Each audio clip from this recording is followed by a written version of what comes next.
Okay.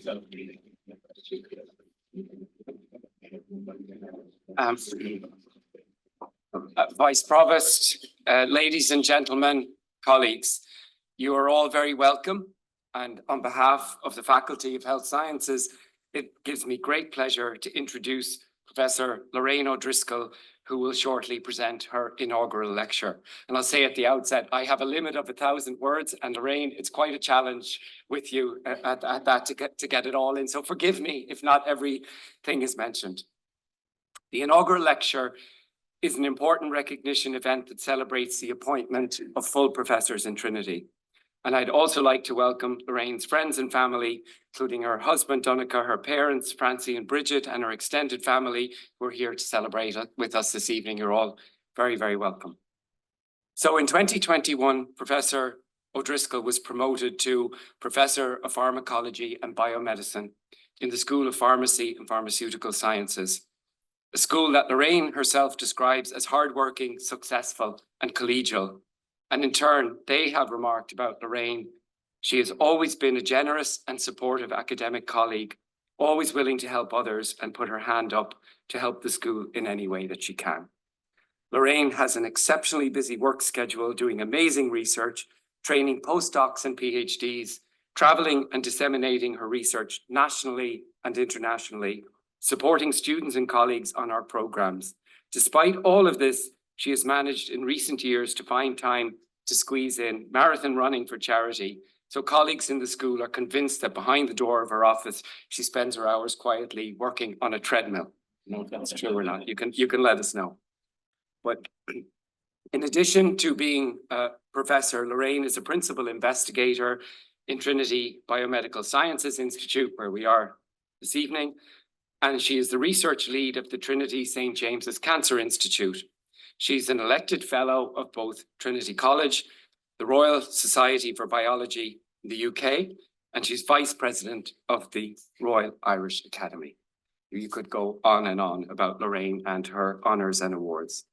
But Lorraine received her early education at Killycarnan and Mahararney, I hope I said that okay, primary schools in Monaghan and St. Louis Secondary School in Monaghan Town. Age 14, the death of a friend's mother sparked Lorraine's interest in understanding why cancer occurs and what might be done to treat and save lives. She credits Miss Breed McNulty, her physics and chemistry teacher, with helping her decide that pharmacology, the science of drugs and medicine, should form the basis of her career. Lorraine completed a BSc in pharmacology at University College Dublin, an MSc in clinical pharmacology jointly between UCD and McMaster University, and a PhD in biotechnology at Dublin City University. And Lorraine credits her time working in industry post-PhD for extending her experience and exposing her to a completely different aspect of cancer research. Lorraine has investigated mechanisms responsible for resistance to anti-cancer drugs and ways of maximizing the information we can get from cancer patients' tumors in order to help diagnose cancer and select optimal treatments. Lorraine's team made the original discovery that extracellular vesicles from cancer cells can spread anti-cancer drug resistance. The extracellular vesicles are also involved in immune suppression and cancer metastasis. And her longtime collaborator, Paul Mullen from Queen's University, said, Lorraine, with over 150 papers published to date, is an international leader in the field of extracellular vesicles. Her work has been at the forefront of how EVs can help predict tumor responses to therapies and how their detection in blood can be used to detect cancers more accurately. I am personally delighted and honoured to be involved with Lorraine in the establishment of the All-Ireland Cancer Liquid Biopsies Consortium, known as CLUB, a new concept for cancer research in Ireland. The CLUB Consortium was very much the product of Lorraine's vision to improve cancer research on both sides of the border. Her work has involved working with scientists, surgeons, nurses, pathologists, oncologists, industry, and the Irish Clinical Oncology Research Group, now Cancer Trials Ireland. Lorraine, as a clinical pharmacologist, was a member of the team credited by the then Irish Medicines Board with initiating the first investigator-led cancer trials on the island of Ireland, advancing bench research to phase 1 and phase 2 clinical trials. She has since been a principal investigator on 5 cancer clinical trials. And characteristically, those she works with see more than just an outstanding scientist in Lorraine, saying that she is a wonderful colleague, always generous with her advice and time, and hugely supportive of trainees. We are so lucky at TSJCI to have someone of her tremendous ability and international standing leading the Institute's cancer research program. And our patients are very fortunate to have her working on their behalf to improve cancer outcomes. Professor O'Driscoll's work, however, extends well beyond cancer. Her team has also shown that EVs from healthy mesenchymal stem cells hold promise for better hip replacements and may also have use as a therapy in rheumatoid arthritis. Milk EVs are credited with passing immune protection from mother to infant, and the team has generated evidence that EVs may be suitable as natural drug or vaccine oral delivery vehicles. Her initial link with Trinity College was with Dr. David Lloyd, then Dean of Research, inviting her to join the writing team of the PRTLI grant proposal to build the Trinity Biomedical Sciences Institute. So I suppose we have you partly to thank, Lorraine, for being in this building today. Now, to support this research, Lorraine was PI and chair on the largest international EV research consortium established to date, the Horizon 2020 supported ME-HAD project. And in addition, Lorraine was director of another Horizon 2020 funded consortium, Train EV, training 15 PhD students in EVs and health. Trinity's principal investigator on SFI-supported molecular therapeutics for Cancer Ireland, and she was strand leader of the Irish Cancer Society-supported Breast Predict project. Lorraine has been recognised widely for her work, including with an IRC Advanced Laureate Award and many others, too numerous to mention. In addition, she heads a long list of professional leadership positions. Lorraine has supervised 36 PhD students to completion and particularly enjoys learning from them, from other early career researchers in her teams and from patient representatives. And in addition to her role in TSJCI, Lorraine represents the Faculty of Health Sciences on the University Council, the Research Ethics Policy Committee, and has been mentor to numerous academics, holding also a full chamber of tutees. Lorraine was the TCD lead on the Life and Health Global Challenge for CHARM EU and has held the role of Director of Research in her school and co-champion for its Athena Swan Award. Somehow among all of this, Lorraine found time to run 4 Dublin marathons, and I'm dressing without even breaking a sweat. So Lorraine, I invite you now to deliver your lecture, Lessons Learned from Pharmacology, People and Opportunities Are the Best Medicine, which I'm sure you'll also take in your stride.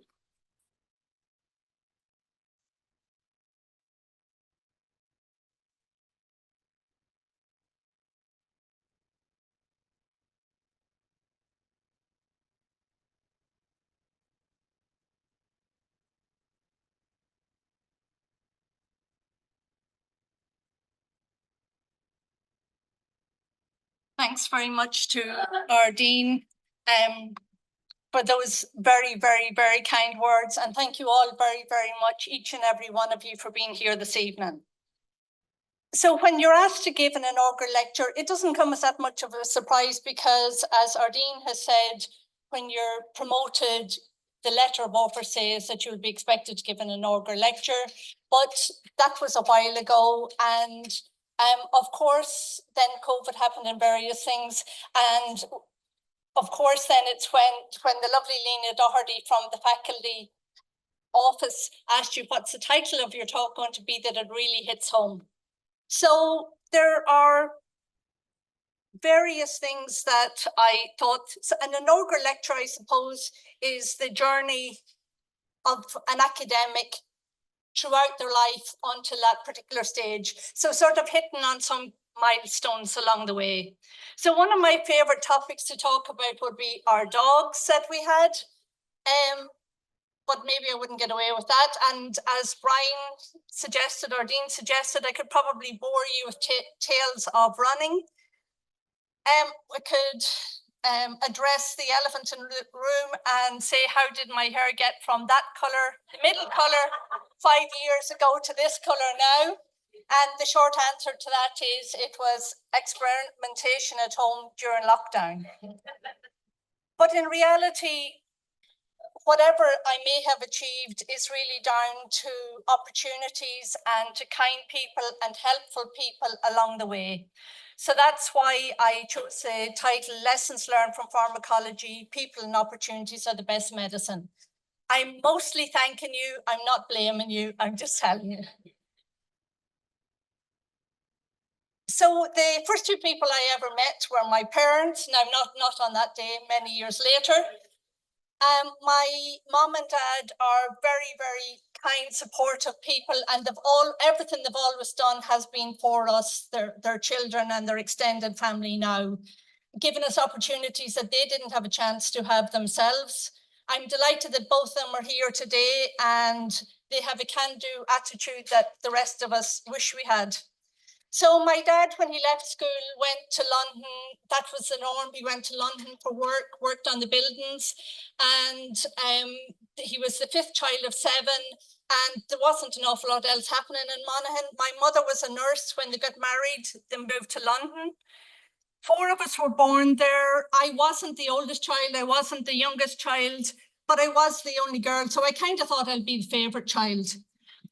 Then we moved to Monaghan, and this fella arrived, my youngest brother, Mark, and that kind of put pay to me being the favourite child. I was locked in the middle, but he does still console me that I can still be the favourite daughter. So this is a photograph of my extended family. There's just two missing. My godson, Connor, and his wife, Molly, were away at the time.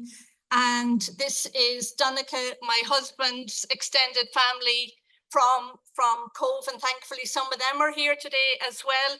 Unfortunately, Donica's mom and dad have passed away, but I'm very sure they're here with us in spirit this evening. As Brian mentioned, I was educated in two primary schools in Monaghan, Killicarnan and Maharani School. I wasn't expelled from the first, we just moved to a different house. And then my secondary school was the Louis in Monaghan, and it was a great school. And you know, in a small county like Monaghan, some of my primary school friends are friends in secondary school. And unfortunately, one of our friends, Mary Kerr, died in 1996, but the rest of us are in constant contact and meet up very regularly. But the defining moment was when I was 14 years old, deciding on what my career choice would be. I was studying for my intercert at the time, and news came to the house that Anne Boyle, a neighbour woman, had died. She was 34 years old, and she had 7 children, the oldest of whom was the same age as me approximately. Mom and I had been seeing her in hospital before that, and to me, a 14-year-old, she didn't look that sick. So it was a bit of a shock that she died. And of course, everything was done possible that could be done for her, but you still sort of thought, was there something else? Or, you know, can we do better in the future, really? Miss McNulty, Bridget McNulty, my physics and chemistry teacher, was an excellent teacher, and it was her who helped to direct me towards pharmacology, the science of drugs and medication. So I undertook the BSc in pharmacology in UCD, and then a joint master's in clinical pharmacology jointly with McMaster University in Canada.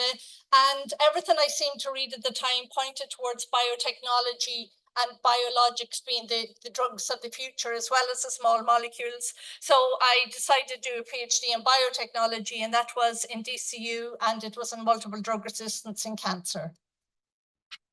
And the truth is that everyone is affected by cancer directly or indirectly. 1 in every 2 of us either has had cancer or will have cancer at some stage during our lifetime. Even within my own family, and we don't have a predisposition to cancer, we are not particular carriers, but 3 of my aunts, 3 of my cousins have died from cancer, different types of cancer, and all in their 50s or maybe early 60s. So I think we're keen and we're willing and we're trying to do better. But there is good news, and I want people to know that there is hope as well, because my dad had colon cancer when he was 57, which is 29 years ago now. And thankfully, as I said, he's here and hale and hearty today. So there really is hope. But that's why I'm very delighted to be part of the Trinity St. James's Cancer Institute and work with these great people. Professor Paul Brown was an instigator of it, but every day I get to work with a lot of people and people throughout the research theme. And the research is from prevention of cancer to diagnosing cancer to better treatments for cancer and to living and surviving better with cancer. So across the board, and the commonality of everybody involved is they want a better outcome for cancer patients. But getting back to my PhD, it was on multiple drug resistance in cancer. And that's where cancer cells maybe don't respond to a treatment or respond first of all and stop responding. Now, thankfully, a lot of cancers do respond to treatments, but this is something that can happen and they may stop responding to other treatments as well. So my PhD, I was tasked with working out what some of these mechanisms are. What we hope will happen in a cancer cell is that the drug enters and it will kill off the cancer cell. But we know that there are efflux pumps. There are pumps on the cancer cell that can pump it out again, the drug out again before it can kill off the cancer cells. So a lot of my research for my PhD was based on that. Now, I was a clinical pharmacologist in a wheel of people, not just myself, but we found out that Sulindac, which is an anti-inflammatory drug, which hadn't any purpose in cancer before that, but that it can block these particular pumps. So that when we gave it with the anti-cancer drug, the drug entered the cell, Sulindac blocked the pumps, so the drug stayed in the cell and killed them off. And we were able to advance that from bench research, so from growing cells in flasks all the way through to clinical trials, phase 1 and phase 2 clinical trials. And it was only afterwards that the Irish Medicines Board, HPRA now, told us that that was the first translation clinical trial that was registered in Ireland. And what was particularly rewarding was melanoma patients, so patients who have a challenging skin cancer, that they were responding to the treatment. At the time, there wasn't an awful lot to offer because it's particularly resistant to anti-cancer treatments. So that was very rewarding. Since then, immunotherapies have made advances. And my dad, who has no scientific background, is often reading up and talking to me about immunotherapies and even the work that Ed Lavelle has done recently in this building on C100. So, there are great advances being made all the time. Another chapter of my PhD, and I'm not going to go through it page by page, but pathologists look at tumours, look at sections of them under a microscope, work out what type of a cancer it is, how many of the cells of cancer, what sort of treatment might be suitable, etc. And these tumours are often embedded in paraffin blocks. That's good for protecting the types of proteins that the pathologists look at, but it's damaging to other information. So another piece of my PhD was seeing if we could get messenger RNA out of those blocks as well. So I was able to come up with a method for extracting enough messenger RNA, now not full-length messenger RNA for all the scientists here, but enough of it to be able to look at many hundred RNAs in those samples as well.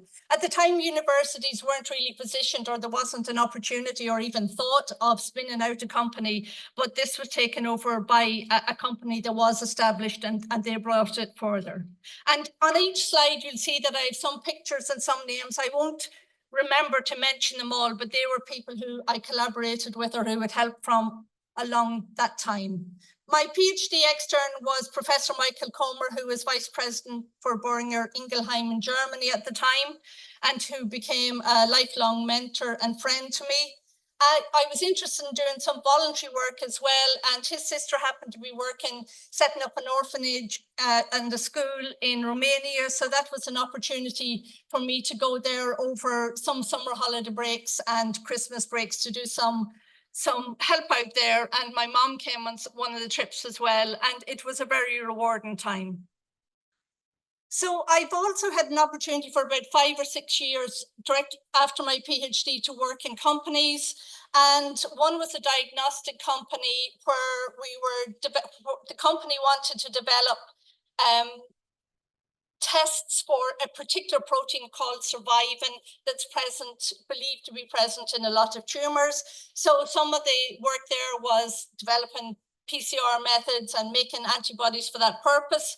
I also had an opportunity to work for a company that had genetically engineered cells to make a human protein to be injected into humans as a therapeutic. And that was all the way from engineering the cells through to just before fill finish, and then it was handed over to another company for fill finish. So that was a biotech company. In a bioengineering, two bioengineering companies. I'm not a bioengineer, but a problem that they had was that bacteria sometimes grew on the prosthesis as well as healthy human cells. So that was the involvement there to try to get fewer bacteria, to stop bacterial cells growing and to support the healthy cells of the body. So there was a component of research in those as well. The other component then was, as clinical pharmacologist, I trained in the Lister in London, an IVF clinic, to transfer technology back to Ireland, to sort of the biggest IVF clinic that's now in Ireland. So there was no research involved in that, but in all of these components, I suppose, even though I don't work in companies, it gives a lot of knowledge that is never wasted. In the Dana-Farber Cancer Institute in Harvard, Ken Anderson is a multiple myeloma expert, and that's what I was there to study. But there was another group who were developing cells to grow better as tumors. So a lot of times when we grow cancer cells in the laboratory to do drug testing on, we grow them as flat sheets. And that's good, and it gives us a lot of information. But really in a tumor is more like a mass of cells, and there's other cells present as well. 3D cultures is what we call them, or now organoids. So it was a technique that I was able to learn there. And when I moved to TBSI here, one of the earlier PhD students grew some of those cells, and these are studies that we can study the cells in that other way, or in the sort of in the better way that's more indicative of tumors in the body. And it was Dr. Abib, who was a medical doctor in the Dana-Farber, who trained me in these techniques. And then at the beginning of COVID, she was back in Ethiopia, and she was trying to set up PCR techniques for COVID, for the virus. So I was able to give her a little bit of help in return for all of her help via Zoom when not over in tangent contact tracing. This was another opportunity I had, and this was in the University of Miami in the Diabetes Research Institute, and it's to do with type 1 diabetes. So in type 1 diabetes, the only insulin-producing cells in the body, the beta cells in the pancreas, are destroyed by autoimmune destruction.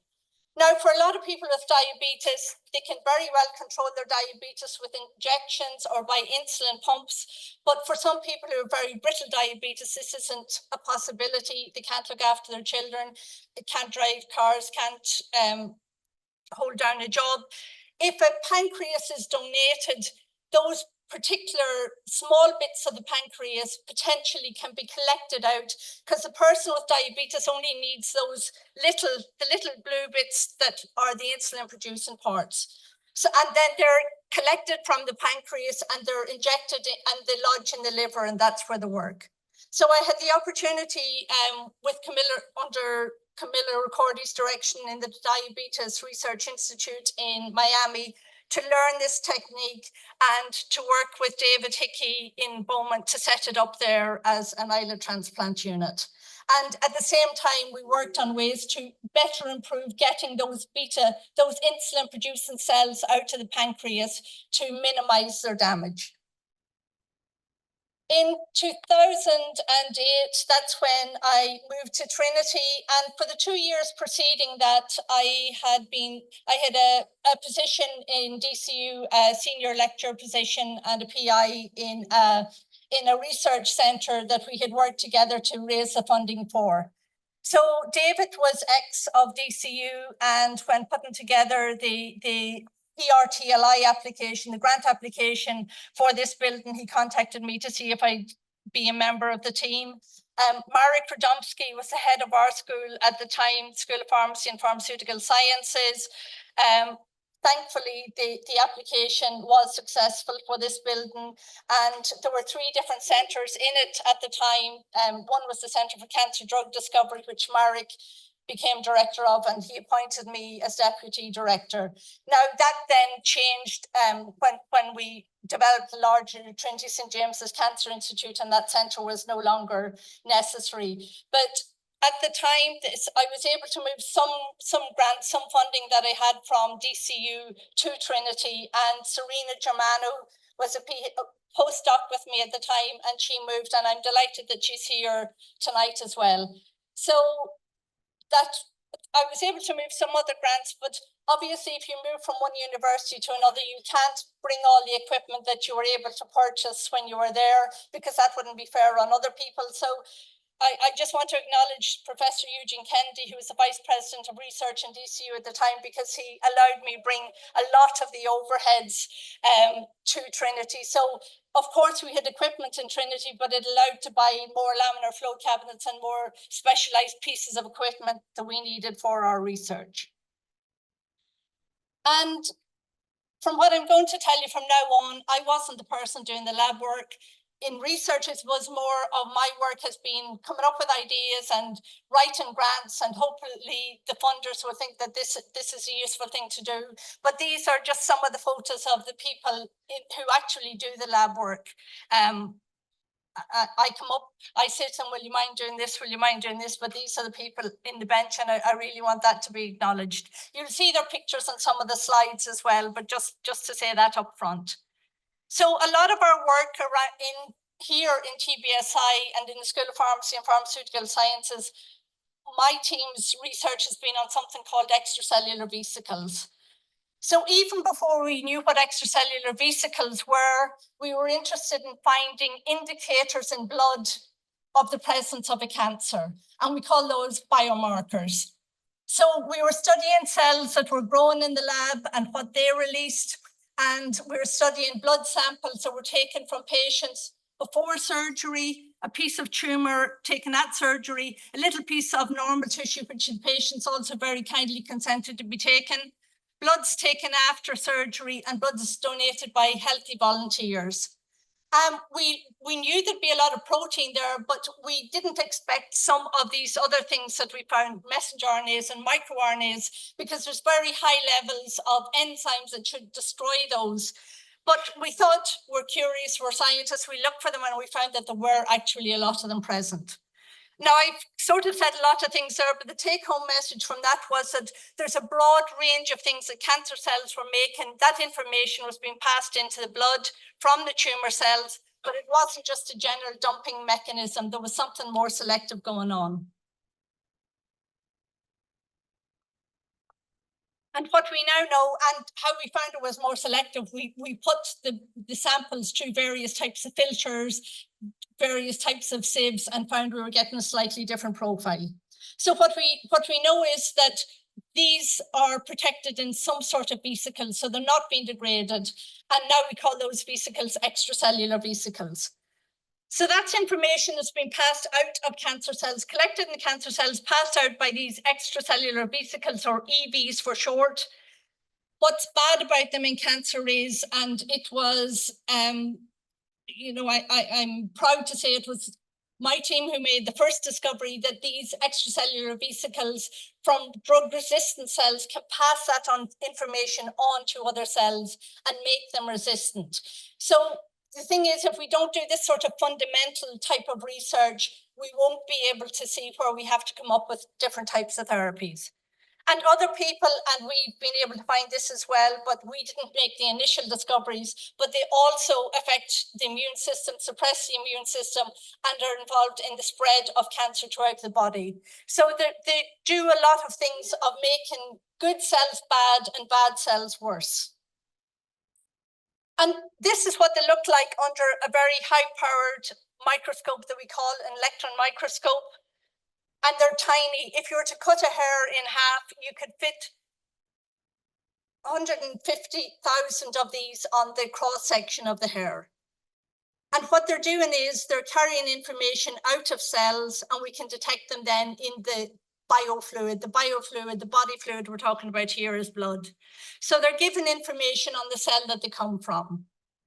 The types of information that any cells carry, but every cell type carries different information, are DNA, RNA, and protein. So we can get a lot of information by studying these extracellular vesicles, or EVs, the numbers of them, but also what they are carrying. And what we know is that they seem to reflect a lot their cells of origin. So they carry a lot of the information and are like little mini maps of their cells of origin. Now, we don't use magnifying glasses. We do use more high-powered equipment than that. So there wasn't any funding opportunity. We'd found these things, but there wasn't any funding opportunity to go anywhere with this because it was so new that nobody really believed, and they were so small, maybe they're not real. So I saw an opportunity to apply to the EU Commission for funding, and the Dean mentioned this. So this was an opportunity, but you had to have 9 other groups, 9 other countries involved. So I reached out to some collaborators who were very interested, and thankfully the grant was funded. And then others from, well, a total of 31 countries contacted me to see if they could be involved. So there were countries within Europe, outside Europe, and a number of different companies involved.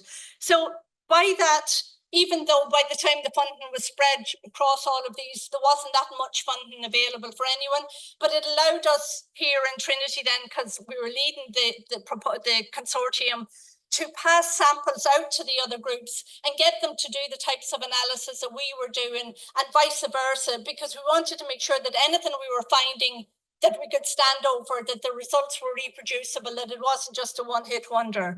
So this helped us to establish methods for working with these small little vesicles, these little extracellular vesicles.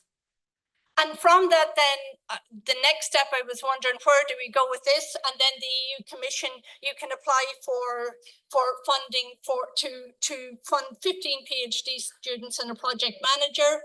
So I asked some of that consortium, the people who worked well together in the universities and the companies, if they would be interested in being involved in this. And thankfully they were, and thankfully the proposal was successful, and these are some of the people who worked on that with me here in TBSI, and the focus of that was on cancer.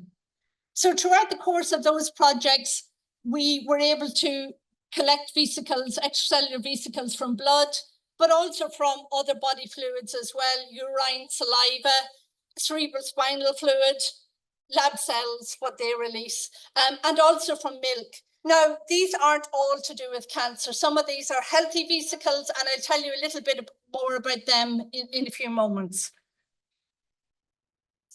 Parts of our study started off being on bad EVs, so those to do with cancer, but we find that they have benefits depending on where they come from. If they're good, healthy vesicles, if they come from healthy cells, they have benefits.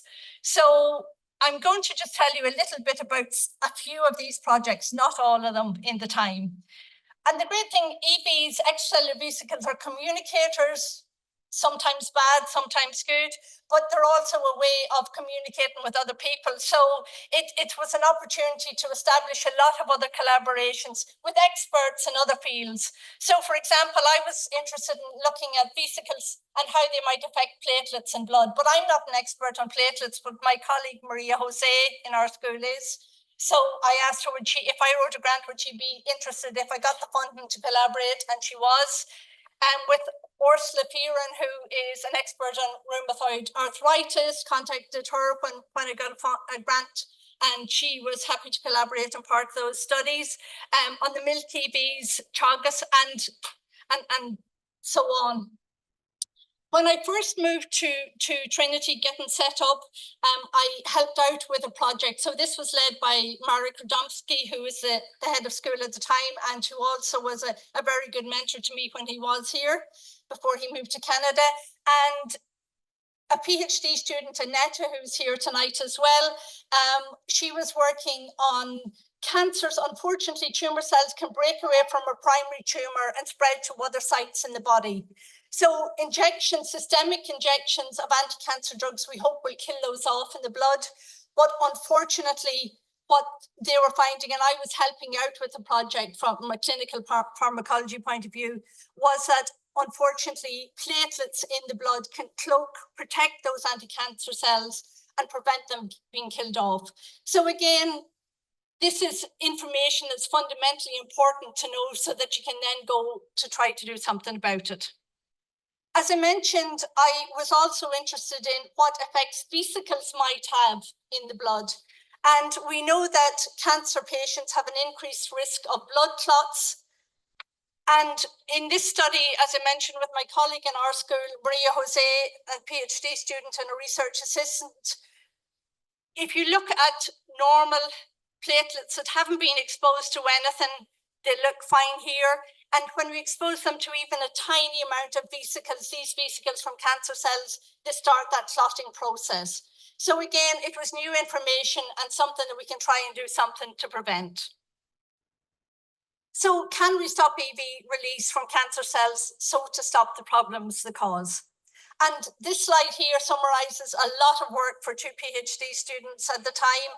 And the summary is that if there's this amount of vesicles being released from 1 million cancer cells, depending on different drugs and combinations of drugs, we can reduce it down quite a lot, very independent on the drugs and the combinations. But it seems that we can block vesicle release from cancer cells.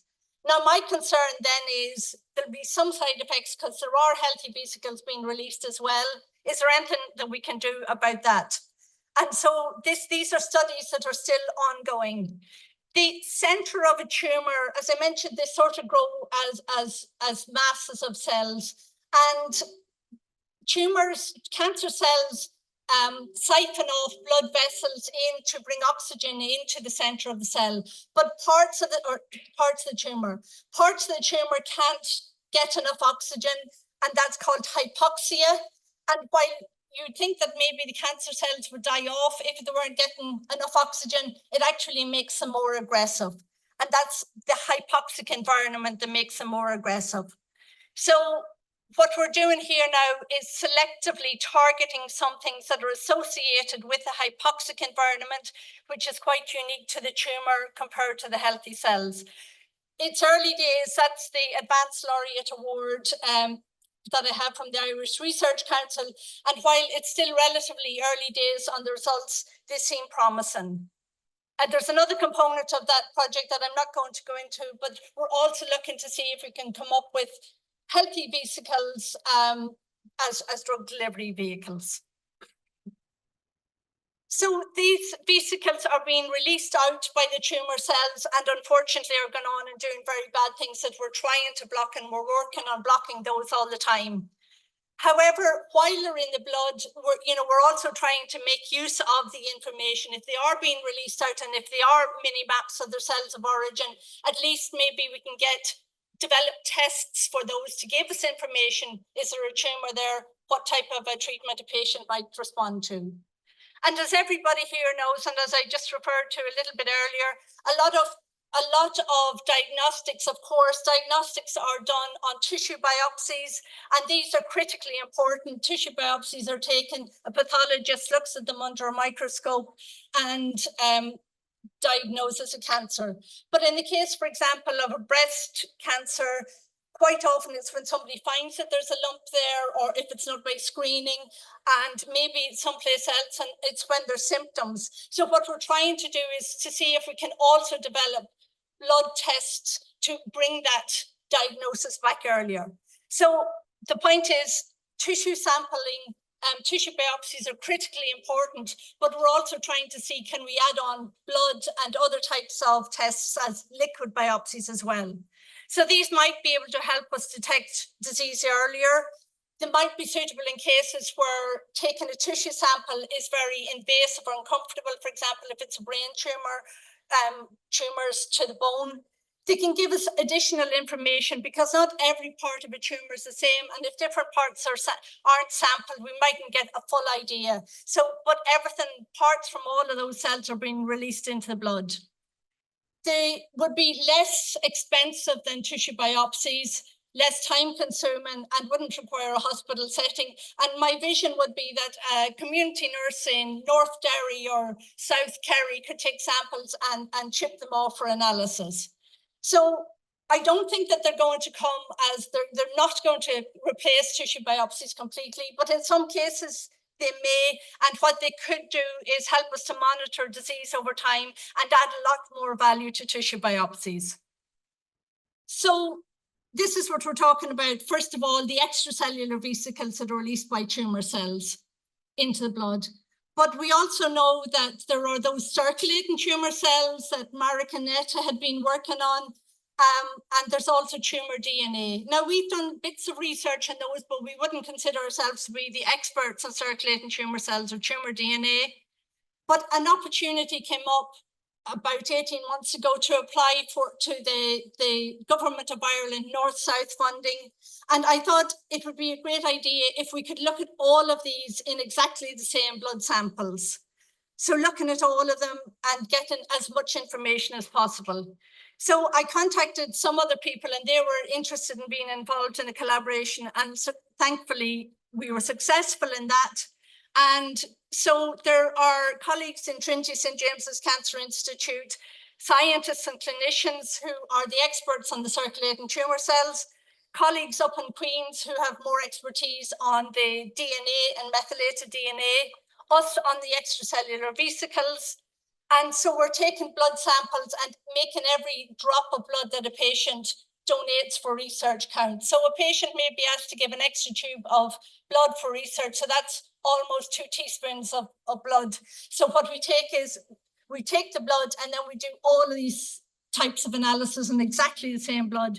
So it gives us a lot more information and hopefully much better panels of diagnostics. Obviously, that gives us a lot of data when we look at the numbers and we look at the contents. So there's also big data and machine learning. And so I asked a group in Galway to be involved in the study. That's not all that we're doing in Club, but that's kind of some of the key components and looking at a range of cancer types. And our ambition is to expand it to all cancer types. And this is the lovely group of people, the 15 people who are funded on that grant. So there's researchers, senior researchers, PhD students, nurses and technicians to make this work. And Dominic Plant, who is the project manager and who is also an excellent addition to the team. So the team's only in place now from late August of last year in total. It's early days yet, but we're already making good progress. And I think with this bright group of individuals, we certainly will. I'm going to change direction for a little bit for a short amount of time now, just to give you some examples. So it's not all about bad vesicles being released, but even when bad vesicles are being released, at least in the meantime, until we can stop them being released and we're working on those studies, we believe we can come up with better diagnostics and better ways of predicting the right treatment for a given patient. But there's also good vesicles that are released depending on what they're in. And one of those sources is milk. And this has nothing to do with cancer, but there's vesicles present in all body fluids, and a body fluid is milk. And the World Health Organization recommends breastfeeding until 6 months, or ideally up to 2 years, but that's not always possible. And it's believed that milk EVs give some of the immune protection to the infant. So the help to pass on immune protection. And at a time when there really wasn't an opportunity, so we have cancer research grants up and running, but I was looking for another opportunity to apply for further funding to do more cancer research, and there wasn't. And I saw that the Department of Agriculture, Food and Marine had a call out for grants. So I was wondering if the milk EVs are important. Are they really protected when they go through all these processes of making infant milk formula? And I want to stress, infant milk formula, people are very, very healthy on this. It's really just a matter of, could it be made better? So I was wondering, are the vesicles present in infant milk formulas the same as those in breast milk and in cow's milk that infant milk formula is developed from? And because this is a healthy and an easy got and a cheap source of vesicles, Could they also be used as drug delivery vehicles? Can we load drug into them and give them orally? So proteins and drugs that would be broken down otherwise by the intestine. Now, I'm not going to go into those results on the second bit now, but we are finding that we can load drug into them successfully, and so they potentially can be used as drug delivery vehicles. But just on the milk EVs, the human milk vesicles compared to the infant milk formula and the liquid, so made up as recommended by the suppliers and from various sources, it's not just one company. We found that, so if there's this number in milliliter of human milk, there's a lot less of them present in infant milk formula. And they look like this, as we'd hoped they would look under an electron microscope, intact, like almost like a polo mint, and they're damaged in infant milk formula.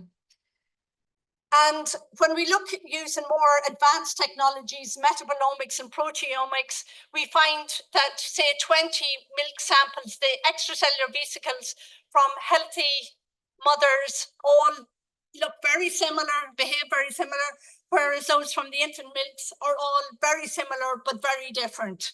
And again, this is just another type of analysis. This is metabolomics. So these rows down are the 20 human milk samples, and the other rows down are the infant milk formulas. As I mentioned, different suppliers, so it's not specific to, it's not one supply isn't, doesn't have this information.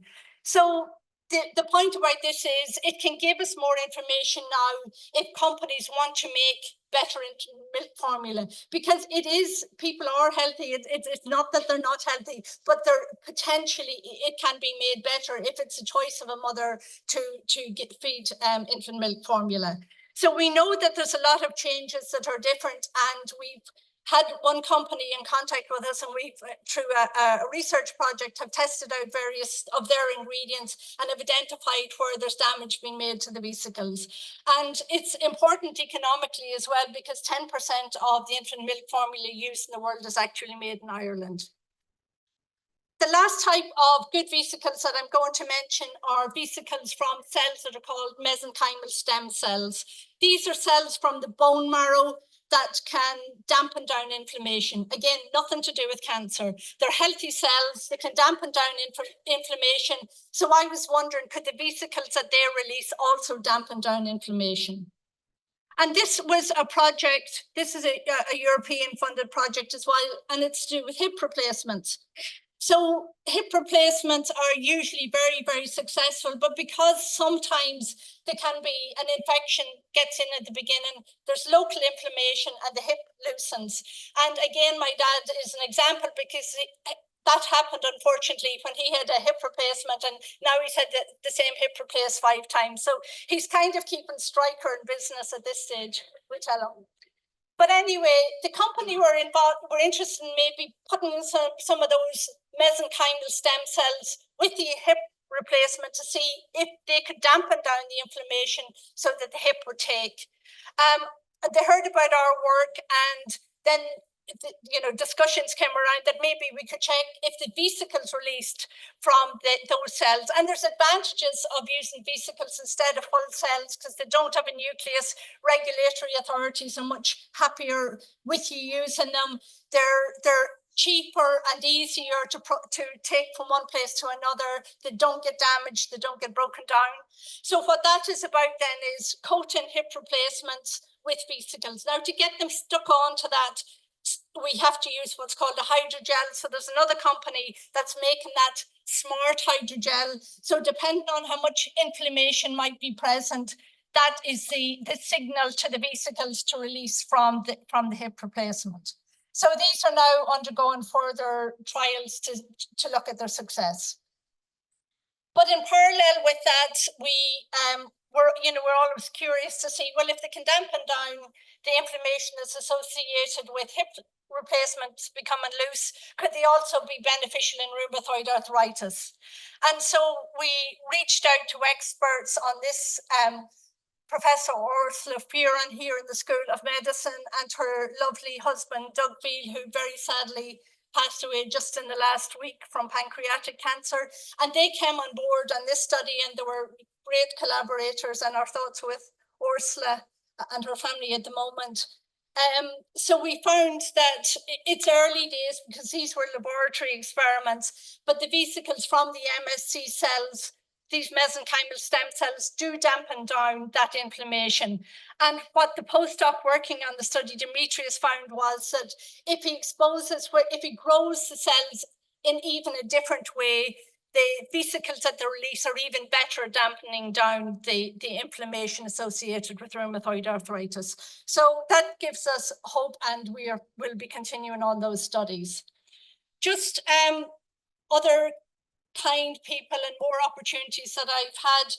Professor Celia Holland from the School of Zoology, I didn't know her at all. She was on an earlier promotion panel from associate to professor in some years ago, and after that, months after that, we were chatting. I met her someplace for the second time then, and she suggested that she thought that she'd like to nominate me for the Royal Irish Academy. So herself and Dermot Diamond, who I knew from DCU, got in contact with each other and very kindly nominated me for the Academy, as Brian mentioned. So I suppose that's another example of kind, inspiring people just doing something for the good of another person. And my running group in Marley are always up to celebrate. So there's cake after the run the next day.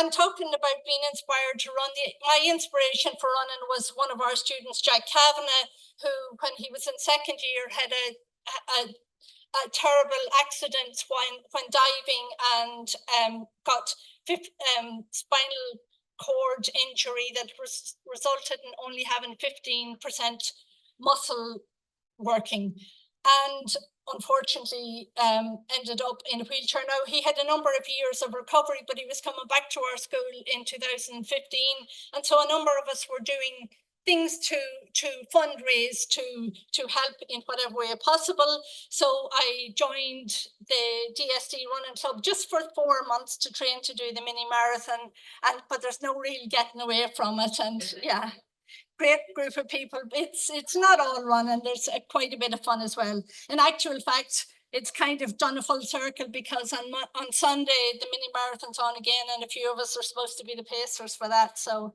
good luck. I just want to mention that these are some of the most kind, inspiring people with a can-do attitude that I have ever met in my life. My brother Mark, my niece and good friend Claire, and my other niece, another niece's little boy Ned. And I saw this quote. I don't know who wrote it, but I thought it made a lot of sense. The potential of individuals with Down syndrome knows no bounds. They are stars in a limitless sky. So they really are people who make us proud every day as a family. It couldn't be a talk without some sort of a mention of Patrick Kavanagh, who is our most famous Monaghan person. And it's usually the stony grey soil of Monaghan, and a little bit sad and dreary. But I think that, I hope you agree that there's a fair bit of beauty on that stony grey soil as well. A quote that I like more so of Patrick's is, "My advice is this: do whatever pleases yourself. These things don't matter. What does matter is that if you have anything worthwhile in you, any talent, you should deliver on it." So I think, and I hope with the support and inspiration that I have got, that whatever scraps of talent, I'm trying to do the best with them. And it is about the people and the opportunities. So it just leaves me to thank our Dean and Lena Doherty for organising this event. Patients and patient advocates, our research wouldn't be possible without people very kindly, generously donating an extra sample. Colleagues, former members of my own team, a number of who are here tonight, colleagues and friends in our own school, ably led by Professor John Gilmer at the back, the administrative lead, Helen Thornbury, and Carolina, the technical lead, but with a lot of great people throughout the school. And this is just some photographs. Unfortunately, we don't have a school photograph. We're quite understated. But these are some, when I joined the School of Pharmacy originally, one of my tasks was to put together a newsletter, and it was a great way to get to know people at the time. So I think we're going to have to renew our photographs again. Other colleagues in this building, in the Cancer Institute, former mentors, funders, collaborators, other supports within Trinity, because when we write a grant, there's research officers, or other people who help in getting us to the line of submitting the grant and then helping with the finances, etc. On the other side, if we're successful, we get the glory. We might get a splash in the paper if it's a big amount of money, but there is a lot of people, a lot of administrative work behind that, and you know, we can't undermine the importance of that. Other inspiring people are our provost and vice provost, and I'm delighted our vice provost is here. It's a challenging time for universities.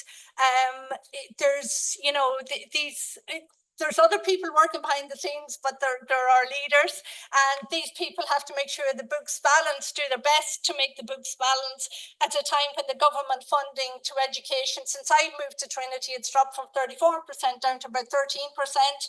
They have a smile on their face, they're dealing with other things every single day. So I have a huge amount of admiration for them.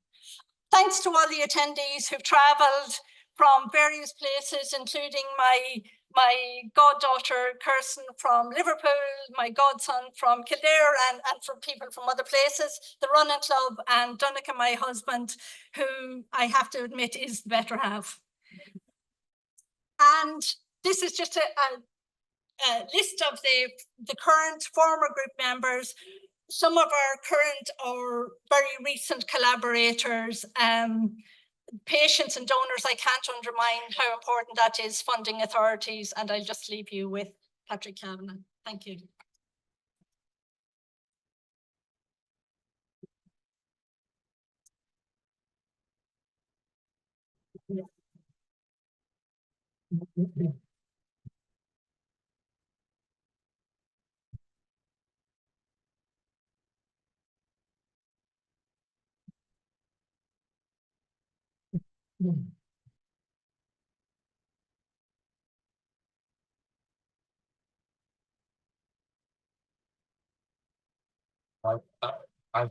Thank you so much, Lorraine. I mean, for such a wonderful exposition of not just your work, but your life, how you got here, which I think is what really makes these inaugural lectures so interesting. And I don't think anybody in the room can be in any doubt that Lorraine has delivered on the talent that she has. If you haven't, I don't know who does, because you've done a fantastic job. So it's traditional now at this stage to give Lorraine a break. We won't take questions, but you're all welcome to stay for a reception afterwards out the hall, and down to the left in the photograph, in the place that was in the photograph, you will not find the Taoiseach and the Taoiseach and the Provost there today, but you will find something to drink and to eat, hopefully, and we look forward to talking to you there. Thank you. Thanks again, Lorraine.